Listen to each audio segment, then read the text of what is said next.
Cela fait 5 ans que je travaille comme opératrice du 911. Tous ces appels, des fausses alertes aux vraies tragédies, m'ont appris à me détacher des émotions, à les laisser en dehors du bureau. Cette nuit-là était censée être une nuit de travail normale, une simple tâche de routine. Mais maintenant, je ne peux pas l'oublier. Elle a laissé sa marque dans chacun de mes souvenirs. Vers minuit, j'ai reçu un nouvel appel. J'ai rapidement jeté un coup d'œil à l'écran, m'attendant à voir le nom de l'appelant. Mais le numéro s'est affiché sans aucune information. La plupart du temps, ce genre d'appel s'avérait être de faux appels ou des farces. Je décrochais le téléphone et me préparais à un autre appel futile.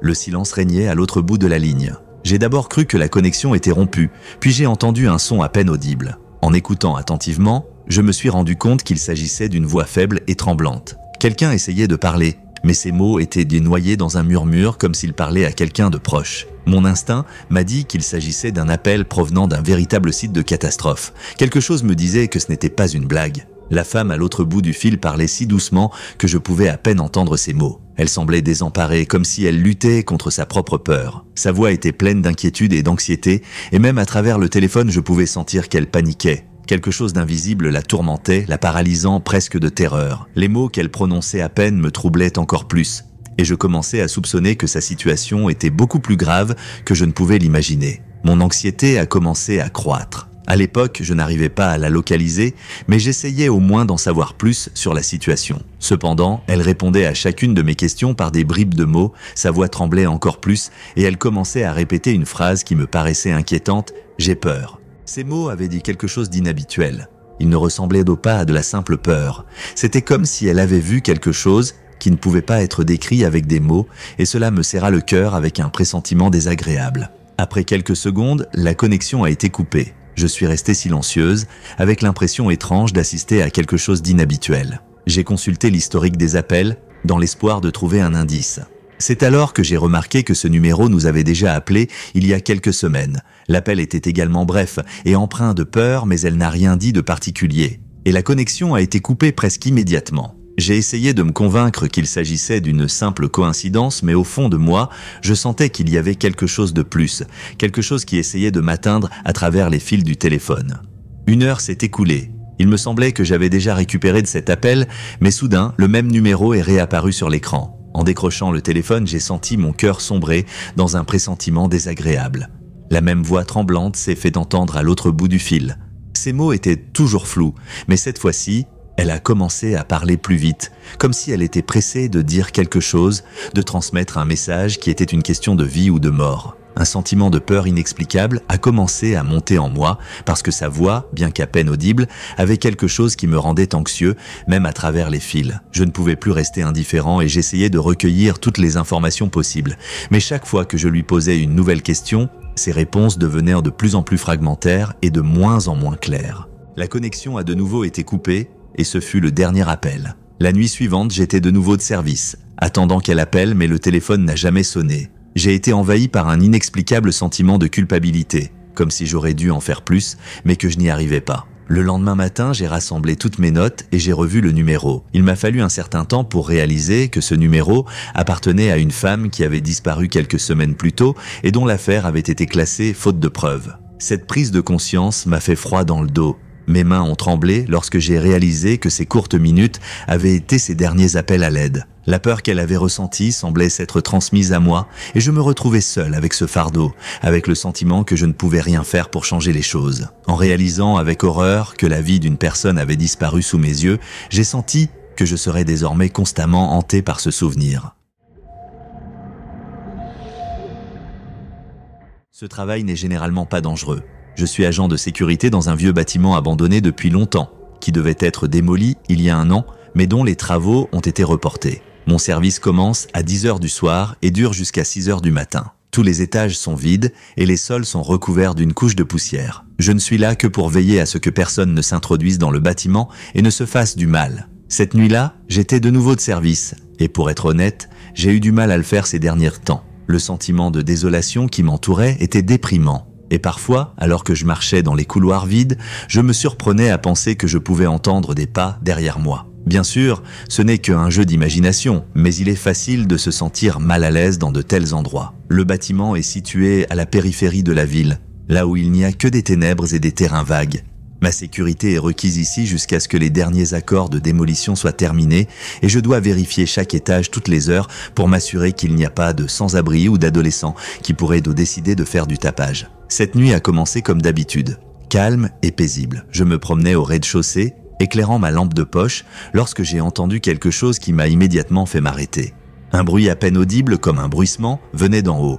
On aurait dit que quelqu'un marchait prudemment à l'étage du dessus, comme s'il ne voulait pas attirer l'attention. Le bruit s'est rapidement estompé, mais je suis resté immobile, écoutant chaque bruissement dans l'espoir de comprendre de quoi il s'agissait. Le sentiment que quelqu'un était là grandissait, réalisant qu'il pouvait s'agir d'un sans-abri ou simplement du vent poussant les vieux cadres des fenêtres. J'ai décidé d'aller voir ce qu'il en était. J'ai grimpé les escaliers jusqu'au 2e étage en gardant les yeux fixés sur le couloir sombre qui s'ouvrait devant moi. J'ai allumé ma lampe de poche, j'ai éclairé la pièce, mais je n'ai vu que des pièces vides, des portes délabrées et de la poussière qui s'élevait du sol. Plus je restais là, plus je sentais que quelqu'un m'observait. J'ai eu un petit pincement au cœur et je me suis souvenu que mes collègues m'avaient parlé du gardien disparu qui travaillait ici. Ils m'ont dit qu'il avait disparu lors d'une patrouille et qu'on ne l'avait jamais revu. Je pensais qu'il s'agissait d'une vieille légende urbaine destinée à effrayer les nouveaux arrivants. Cependant, à ce moment-là, la légende du gardien disparu n'a pas semblé si incroyable. Peut-être n'était-ce que le fruit de mon imagination, mais mon instinct me disait que quelque chose n'allait pas. Déterminé à ne laisser aucun étage intact, je suis monté au 3e étage. Alors que j'avançais dans le couloir étroit et sombre, ma lampe de poche s'est soudain mise à vaciller et s'est éteinte.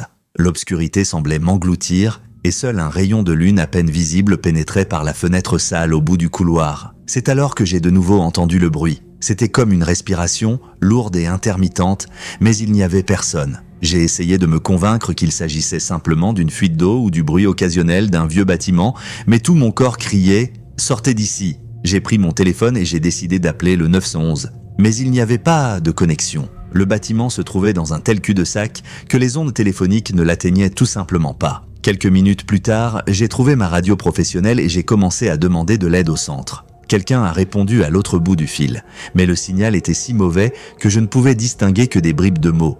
On m'a toutefois conseillé de continuer ma tournée et de ne pas paniquer. J'ai décidé de vérifier les chambres du 3e étage d'où je pensais que le son provenait. En me frayant un chemin entre les pièces vides, je suis tombé sur un vieil entrepôt fermé à clé. Lorsque j'ai allumé ma lampe de poche et que j'ai regardé par la fente sous la porte, j'ai cru voir quelque chose clignoter. J'ai ouvert la porte avec précaution et je suis entré. Dans un coin de la pièce, j'ai vu un uniforme déchiré et couvert de poussière. Je me suis rendu compte qu'il s'agissait d'un uniforme d'agent de sécurité, le même que celui porté par tous les travailleurs de l'immeuble. Cette découverte m'a profondément horrifié. Puis j'ai réalisé que quelqu'un avait peut-être réellement disparu ici une fois. Alors que je restais là, à essayer de comprendre comment l'uniforme de l'ancien gardien avait pu se retrouver ici, j'ai entendu des pas derrière moi. Ils étaient lourds, réguliers et se rapprochèrent de moi à chaque battement. Je me suis figé sur place, essayant de ne pas montrer ma peur. Soudain, les pas se sont arrêtés. Je me suis retourné et j'ai éclairé le couloir vide avec ma lampe de poche. Mais la peur au cœur restait présente car j'étais sûr de ne pas être seul. J'étais hanté par le sentiment que ce quelqu'un pouvait me voir, mais restait invisible. Avec le grincement de la porte et la sensation soudaine d'air froid, je me suis rendu compte que rester dans cette pièce devenait insupportable. Mon esprit était embrouillé par la peur et mon seul désir était de sortir du bâtiment. J'ai commencé à me diriger vers la sortie, laissant derrière moi l'entrepôt, l'uniforme et tous ces horribles souvenirs qui étaient revenus à la vie en moi. Mais lorsque j'ai atteint les escaliers, j'ai vu une ombre vaciller sur le mur. J'ai accéléré le pas, mais c'était comme si l'ombre me poursuivait, se déplaçant au rythme de mes pas. Dans le silence inquiétant de l'immeuble, le sentiment d'être suivi augmentait à chaque pas. Au dernier moment, avant de partir, quelque chose m'a fait m'arrêter. Dans l'obscurité, je vis que la porte s'était soudainement refermée devant moi. Ce n'était pas le vent, la porte était trop lourde. Soudain, j'ai senti un souffle froid derrière moi. Je me suis retourné et n'ai vu qu'une ombre, immobile mais menaçante, comme si elle était un démon vivant qui me traquait. Paniqué, j'ai essayé d'ouvrir la porte, mais elle est restée verrouillée. Des sueurs froides ont coulé sur mon visage et j'ai senti mon cœur exploser dans ma poitrine. C'est à ce moment-là que j'ai compris que je ne pourrais peut-être pas sortir d'ici toute seule. Lorsque la porte s'est enfin ouverte, je suis tombé. Mais j'ai réalisé que quelqu'un était déjà à côté de moi. C'était un autre garde qui m'avait trouvé alors que j'essayais de me libérer. Quand il m'a sorti de là, j'ai vu que la porte s'est soudain refermée derrière nous et nous n'avons plus revu cette ombre. Le lendemain, en arrivant au travail, on m'a dit que le gardien disparu, dont la rumeur disait qu'il avait disparu dans ce même entrepôt. J'étais complètement terrifié. car j'étais désormais convaincu que quelque chose était toujours là, en train d'observer. La première fois que j'ai remarqué les marques sur ma fenêtre, j'ai pensé qu'il s'agissait d'un accident. J'habite au 2e étage d'une vieille maison ordinaire dans un quartier tranquille. Les fenêtres de ma chambre donnent sur une cour tranquille avec quelques lumières et il est peu probable que quelqu'un ait pu entrer par effraction. Aussi, lorsque j'ai vu ce qui ressemblait à des empreintes de mains sur la vitre, je les ai essuyées et j'ai oublié. Mais le lendemain matin, ces marques sont réapparues. Cette fois, elles étaient au plus net. 2 empreintes de paume, comme si quelqu'un avait appuyé sur la vitre pour essayer de voir à l'intérieur. Un sentiment de malaise s'est emparé de moi. De qui s'agissait-il ? Toute personne saine d'esprit dans ma situation penserait probablement qu'il s'agit d'un accident ou d'une mauvaise blague des enfants du quartier. J'ai essayé de ne pas y attacher d'importance, mais mon inquiétude grandissait de jour en jour. Ces marques sur la vitre apparaissaient tous les matins. Je me réveillais et les voyais au même endroit que la veille. Mes amis, à qui j'en parlais, essayaient de me rassurer, m'assurant que ce n'était qu'un tour du vent ou de l'humidité qui créait des formes bizarres. Mais je ne pouvais m'empêcher de penser qu'il s'agissait de quelque chose de plus.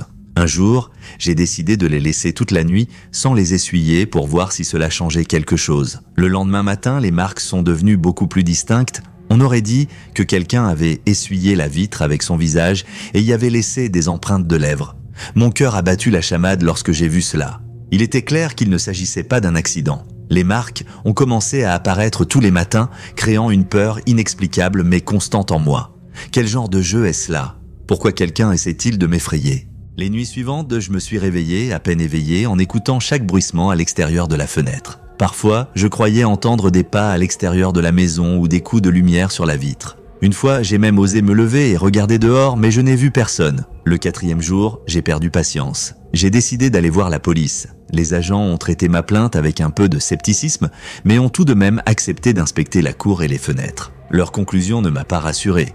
Il s'agit probablement d'adolescents qui ont décidé de faire une farce. Mais je savais que des adolescents ne seraient pas montés au 2e étage pour laisser ces traces. Cependant, j'étais trop troublé pour dire quoi que ce soit. La police m'a conseillé d'installer une caméra et j'ai décidé de suivre son conseil. Le lendemain, j'ai installé la caméra sur le rebord de la fenêtre, face à la fenêtre. Chaque soir, avant d'aller me coucher, je l'ai activée, voulant obtenir au moins une réponse à la question de savoir qui laissait ces empreintes de pas. Les 2 premières nuits, la caméra n'a rien enregistré et j'ai commencé à douter qu'il se passe quoi que ce soit. Mais la 3e nuit, la caméra a enregistré quelque chose qui m'a coupé le souffle. Sur l'enregistrement, j'ai vu une ombre vaciller devant la caméra à 3h45 du matin, comme la silhouette d'une personne. La silhouette s'est approchée de la fenêtre, a appuyé son visage contre la vitre, laissant les mêmes traces de pas que je voyais tous les matins. Après quelques secondes, l'inconnu s'est brusquement détourné et s'est éloigné. Mon cœur battait la chamade et la peur envahissait tout mon être. Qui était cette personne ? Pourquoi vient-il la nuit pour regarder à l'intérieur ?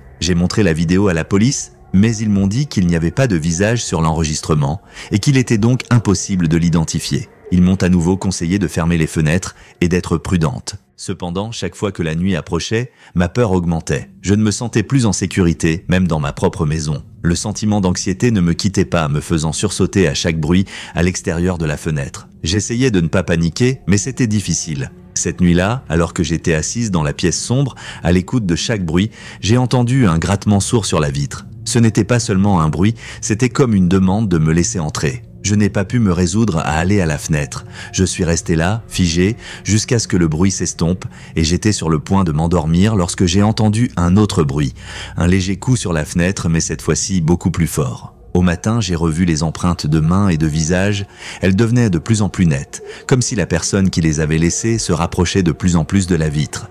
J'ai décidé de ne pas attendre plus longtemps et j'ai appelé une société de sécurité privée pour qu'elle engage un homme capable de surveiller la maison. Mon nouvel agent de sécurité m'a dit qu'il viendrait tard dans la soirée et je me suis enfin senti un peu soulagé. Je me suis couché le soir avec l'impression de pouvoir me détendre un peu, mais la nuit a encore été source d'anxiété. Je me suis réveillé au milieu de la nuit à cause d'un bruit incompréhensible. Quelqu'un frappait avec force à la fenêtre. Rassemblant tout mon courage, je me suis approché prudemment de la fenêtre et j'ai regardé dehors. Dans l'obscurité, j'ai vu une silhouette. C'était un homme vêtu de noir, debout, qui me regardait avec un sourire cruel. Il était immobile et son regard semblait me transpercer jusqu'à la moelle. J'ai retenu mon souffle, espérant qu'il partirait, mais l'homme est resté là. J'ai composé le 911 et lorsque l'opérateur a répondu, j'ai chuchoté. L'opérateur m'a dit de ne pas m'inquiéter et m'a promis d'envoyer une patrouille. Mais le temps semblait s'être arrêté pendant que j'attendais de l'aide. L'homme a semblé m'entendre chuchoter, ses yeux se sont lentement déplacés vers le bas et il a de nouveau appuyé son visage contre la vitre, laissant une autre empreinte sur la vitre. Lorsque la police est arrivée, il avait disparu. Ils ont dit qu'ils n'avaient trouvé aucune trace de lui, comme s'il s'était volatilisé. J'ai eu peur d'être seul, mais la police m'a assuré qu'elle patrouillerait dans le quartier pour prévenir toute intrusion éventuelle. J'ai mieux dormi les nuits suivantes parce que je savais que la police était là. Cependant, ce n'est qu'une semaine plus tard qu'une nuit a de nouveau troublé ma fragile tranquillité. Cette fois, les empreintes sur la vitre étaient effrayantes. Elles ressemblaient à des marques de griffes, comme si quelqu'un avait essayé de gratter la vitre, laissant des rayures. Ma peur est revenue en force, je me suis rendu compte que rien ne retenait cet invité. Il est réapparu la nuit suivante. Cette fois-ci, il ne se tenait pas simplement à la fenêtre.